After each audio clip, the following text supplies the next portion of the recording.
మనకి ఏదైతే ఇవ్వాలో వెల్ఫేర్ స్కీమ్స్ ఇవ్వాలి, ఖచ్చితంగా వెల్ఫేర్ స్కీమ్స్ చాలా చాలా ఎసెన్షియల్. కానీ దాంతోపాటు అభివృద్ధి కూడా కావాలి. ఈరోజు నేను పంచాయతీరాజ్ శాఖ లెక్కలు చూస్తూ ఉంటే అసలు అడ్డగోలుగా నిధుల్ని అటు ఎటులిపినే తెలియట్లేదు.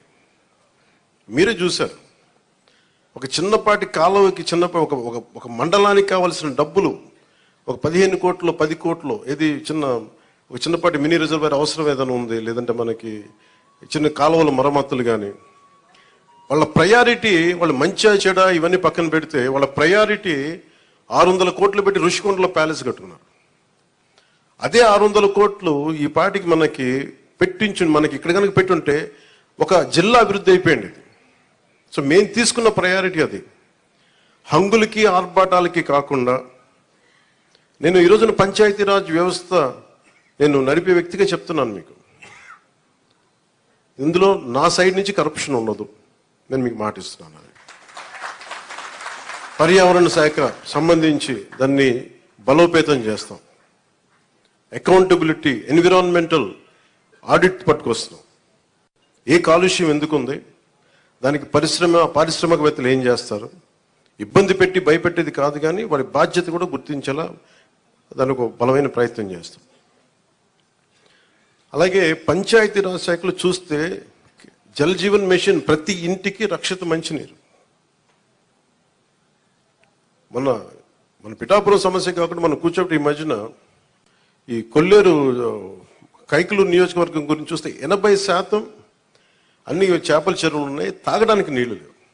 గోదావరి పారుతూ ఉంది, మన గోదావరి జిల్లాలో గోదావరి నది పారుతూ ఉంది, కానీ తాగడానికి ఇబ్బంది పడిపోతా ఉన్నాం.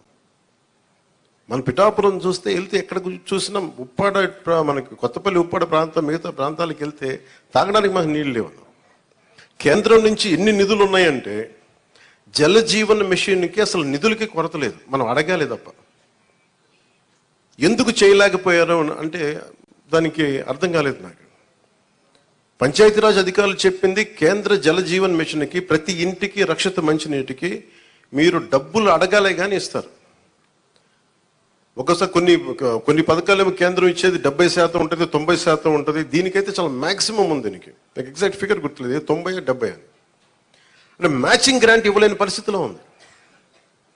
మ్యాచింగ్ గ్రాంట్ కొన్ని చోట్ల 40 కోట్లు ఉంది, 50 కోట్లు ఉంది. 40-50 కోట్లు 200-300 కోట్లు చేస్తే మనకి కేంద్రం నుంచి 1000 కోట్లు వచ్చేస్తాయి. అంత మ్యాచింగ్ గ్రాంట్ కూడా ఇవ్వలేని పరిస్థితిలో, మ్యాచింగ్ గ్రాంట్ ఇవ్వలేకపోయారు, కానీ ఋషికొండలో ఇల్లు కట్టుకున్నారు. బూడిదలో పోసిన పన్నీరు, బాధేస్తుంది. అంత విలాసవంతమైన భవనం, ఓకే, వాళ్ళు అనుకున్నట్టుగా నేను వాళ్ళ ఆ వాదనకి నేను సరే అంటున్నాను, ఓకే, మీరు అన్నట్టుగానే అది కూర్చోబెట్టి ఎవరైనా విఐపీస్ వస్తే ఉండటానికి అంత అవసరం ప్రస్తుతం. నాకే క్యాంప్ ఆఫీస్ ఇస్తే నన్ను అడుగుతా ఉన్నారు, ఏం చేయమంటారు మరమ్మతులు, ఏం చేయగలరు అలా ఉంచండి అన్నాను. కొత్త ఫర్నిచర్ ఏం కొనకండి, నేను తెచ్చుకుంటాను అవసరమైతే. అలాగే మన సెక్రటేరియట్ నుంచి స్టాఫ్ వచ్చారు, మీకు ఈ మధ్యన అసెంబ్లీకి వచ్చారు కదా, మీకు జీతం ఈ 3-4 రోజులు కలిపి మీకు 35,000 వస్తుంది మీకు అని సంతకాలు పెట్టి మనస్కరించాలి. నేనేమనుకున్నాను, జీతం తీసుకొని పని చేద్దాం అనుకుంటే యాక్చువల్లీ లోపలికి వెళ్ళి పంచాయతీ నిధులను చూస్తూ ఉంటే డబ్బులు లేవు. పంచాయతీ శాఖలు ఎన్ని వేల కోట్లు అప్పులు ఉన్నాయో తెలియట్లా. ఒక్కొక్క హెడ్ తవ్వే కొద్దీ, అంటే ఒక్కొక్క దానికి ఏ హెడ్ కింద ఎంత ఖర్చు అవసరం ఉంది తవ్వే కొద్దీ అసలు అనంతంగా లోపలికి వెళ్తానే ఉంది. మాకు ఒకటే అనిపించింది, ఇవన్నీ కరెక్ట్ చేయాలి. ఇవన్నీ ఇంత అప్పుల్లో మనకి పంచాయతీరాజ్ శాఖ ఉన్నప్పుడు నాలాంటూ డబ్బులు తీసుకోవటం చాలా తప్పు అనిపించింది. అందుకని వాళ్ళు చెప్పి నేను జీతాన్ని వదిలేస్తున్నాను, నా జీతాలు ఏం వద్దు, కానీ నా దేశం కోసం, మా నేల కోసం పని చేస్తాను. ఎందుకంటే ఇది పరిస్థితులు మేము ఇచ్చే పరిస్థితులు ఉండాలి మనందరం. అలాగే ప్రతి గవర్నమెంట్ ఉద్యోగులకు సంబంధించి కానీ, పోలీస్ శాఖకు సంబంధించి కానీ, వాళ్ళు టీఏలు, డిఏలు, రిక్రూట్మెంట్, ఇవన్నీ చాలా కష్టసాధ్యమైన సమస్యలు. ఇవన్నీ చెయ్యాలి, యాక్చువల్ బాధ్యత ప్రభుత్వాలకి. నేను ఈ రోజున ప్రభుత్వంలో భాగస్వామిగా చెప్తున్నాను, నేను అద్భుతాలు చేస్తాం అని చెప్పట్లే, కానీ మీకు జవాబుదారీతనం ప్రభుత్వం ఉన్నది ఉన్నట్టుగా చెప్తాం. ఈ రోజున చేయగలిగేది చేసి చూపించాం. ఈ రోజున రాగానే మొదటి సంతకం గౌరవ ముఖ్యమంత్రి శ్రీ చంద్రబాబు గారు పెట్టింది ఇది. మేము అనుకున్న స్కిల్ సెన్సెస్ నేను ముందు ఇనిషియేట్ చేశాను. ఇక్కడ వారాహి సభలో చెప్పాను, స్కిల్ డెవలప్మెంట్ జరగాలి. ఏ ఒక యువతలో ఎంత ప్రతిభ ఉందో తెలియదు మనకి. వారి ప్రతిభను వెలికి తీయాలి, వారి సమర్థతను వెలికి తీయాలి. వాటిని పెట్టుకుని అది మొదటి అది సంతకాల 5 సంతకాలు అది ఒకటి అయింది. అలాగే ఈ రోజున మేము మాట చెప్పినప్పుడు ఒక మన పిఠాపురం నియోజకవర్గానికి సంబంధించే మొదట మొత్తం పెన్షన్స్ అందుకునే లబ్ధిదారులు 40,765 మంది. దీనికి సంబంధించిన డబ్బు రూపంలో మొత్తం 27,34,00,000. వృద్ధాప్య పెన్షన్లు అందుకునే వాళ్ళు దాదాపు 20,396, వితంతు పెన్షన్లు అందుకునే వాళ్ళు 9,970, దివ్యాంగులు పెన్షన్ తీసుకుని 4,819, మత్స్యకారులు 1,498, చేనేత కార్మికులకు సంబంధించిన 997, కల్లుగీత కార్మికులు 619, డప్పు కళాకారులు 230. ఇలా కాకుండా అలాగే ట్రాన్స్జెండర్స్ కానీ ఇందాక మీరు మాట్లాడుతూ ఉన్నారమ్మా, దీని గురించి మీరు ప్రత్యేకంగా మీకు మాట్లాడతాం మీ గురించి ప్లీజ్.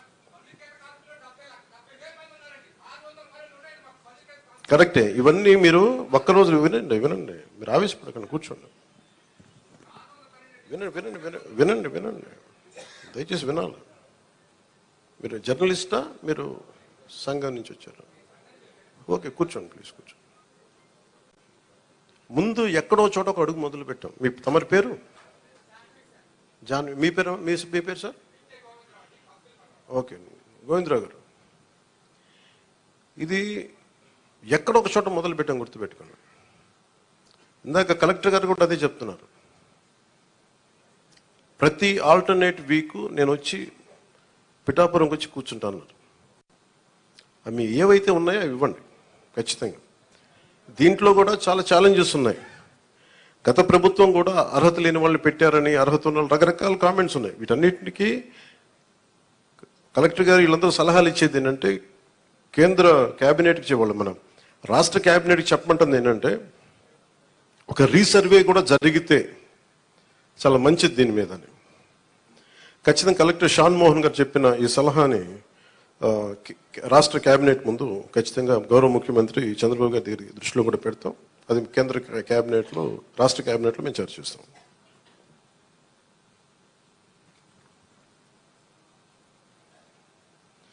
ప్రతి ఆల్టర్నేట్ వీక్ కలెక్టర్ గారు ప్రత్యేకించి వచ్చి ఈ ఏమైతే ఈ సమస్యలు ఉన్నాయి, గ్రీవెన్సెస్ ఉన్నాయో ఆయన మాట ఇచ్చారు. అంటే ఒక యువ కలెక్టర్ అంత ముందుకొచ్చి, నేను ఒక ప్రతి 2వ వారం వచ్చి కూర్చుంటానంత బిజీ షెడ్యూల్ నాకు తెలుసు. ఒక అడ్మినిస్ట్రేషన్ ఎంత కష్టమో నాకు తెలుసు. అలాంటి సమయంలో ఒక ఎవ్రీ ఆల్టర్నేట్ వచ్చి నేను ఇక్కడికి వచ్చి గ్రీవెన్సెస్ నేనే వ్యక్తిగతంగా చూస్తాను అన్నందుకు వారికి ప్రత్యేకంగా మోహన్ గారికి నా ప్రత్యేక కృతజ్ఞత. అలాగే చాలా సమస్యలు ఉన్నాయి. ఇప్పుడు ఉదాహరణకి మనకి 40% దాటితే తప్ప మనకి దివ్యాంగుల సర్టిఫికేట్ రాదు అనేది డాక్టర్లు అసెస్ చేయాలి.